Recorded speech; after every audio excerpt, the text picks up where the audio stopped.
चाणक्य नीति पहला अध्याय, जिसमें 17 श्लोक हैं, उसके हिंदी अनुवाद सरल शब्दों में। पहला, सर्वशक्तिमान तीनों लोकों के स्वामी श्री विष्णु भगवान को शीश नवाकर मैं अनेक शास्त्रों से निकाले गए राजनीति सार के तत्व को जन कल्याण हेतु समाज के सम्मुख रखता हूँ। दूसरा श्लोक, इस राजनीति शास्त्र का विधि पूर्वक अध्ययन करके यह जाना जा सकता है कि कौन सा कार्य करना चाहिए और कौन सा कार्य नहीं करना चाहिए। यह जानकर वह एक प्रकार से धर्मोपदेश प्राप्त करता है कि किस कार्य के करने से अच्छा परिणाम निकलेगा और किससे बुरा, उसे अच्छे बुरे का ज्ञान हो जाता है। तीसरा श्लोक, लोगों के हित की कामना से मैं यहाँ उस शास्त्र को कहूँगा जिसके जान लेने से मनुष्य सब कुछ जान लेने वाला सा हो जाता है। चौथा श्लोक, मूर्ख छात्रों को पढ़ाने तथा दुष्ट स्त्री के पालन पोषण से और दुखियों के साथ संबंध रखने से बुद्धिमान व्यक्ति भी दुखी होता है। तात्पर्य यह कि मूर्ख शिष्य को कभी भी उचित उपदेश नहीं देना चाहिए। पतित आचरण वाली स्त्री की संगति करना तथा दुखी मनुष्यों के साथ समागम करने से विद्वान तथा भले व्यक्ति को दुखी उठाना पड़ता है। पांचवा श्लोक, दुष्ट स्त्री, छल करने वाला मित्र, पलटकर तीखा जवाब देने वाला नौकर तथा जिस घर में सांप रहता हो उस घर में निवास करने वाला गृह स्वामी की मौत में संशय न करें, वह निश्चित मृत्यु को प्राप्त होता है। छठवां श्लोक, विपत्ति के समय काम आने वाले धन की रक्षा करें, धन से स्त्री की रक्षा करें और अपनी रक्षा धन और स्त्री से सदा करें।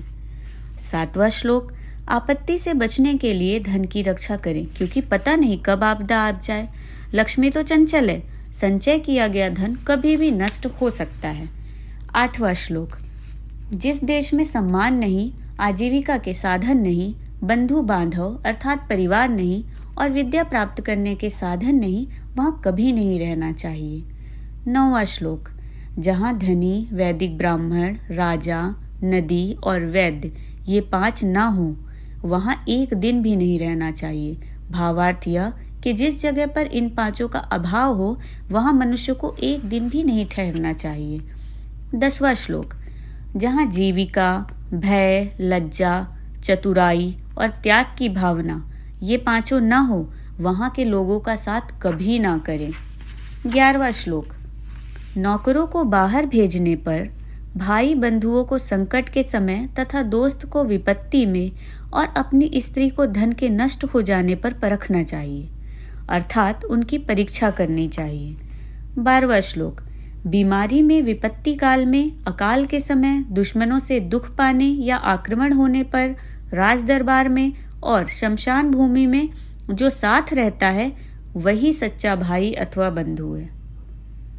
13वां श्लोक, जो अपने निश्चित कर्मों अथवा वस्तु का त्याग करके अनिश्चित की चिंता करता है उसका अनिश्चित लक्ष्य तो नष्ट होता ही है, निश्चित भी नष्ट हो जाता है।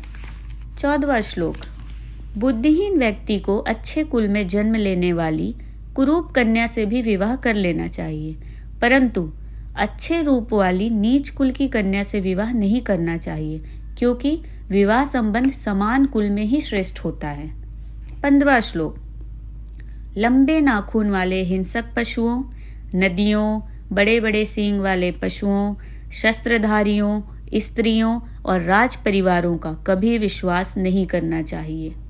16वां श्लोक, विष से अमृत, अशुद्ध स्थान से सोना, नीच कुल वाले से विद्या और दुष्ट स्वभाव वाले कुल की गुड़ी स्त्री को ग्रहण करना अनुचित नहीं है।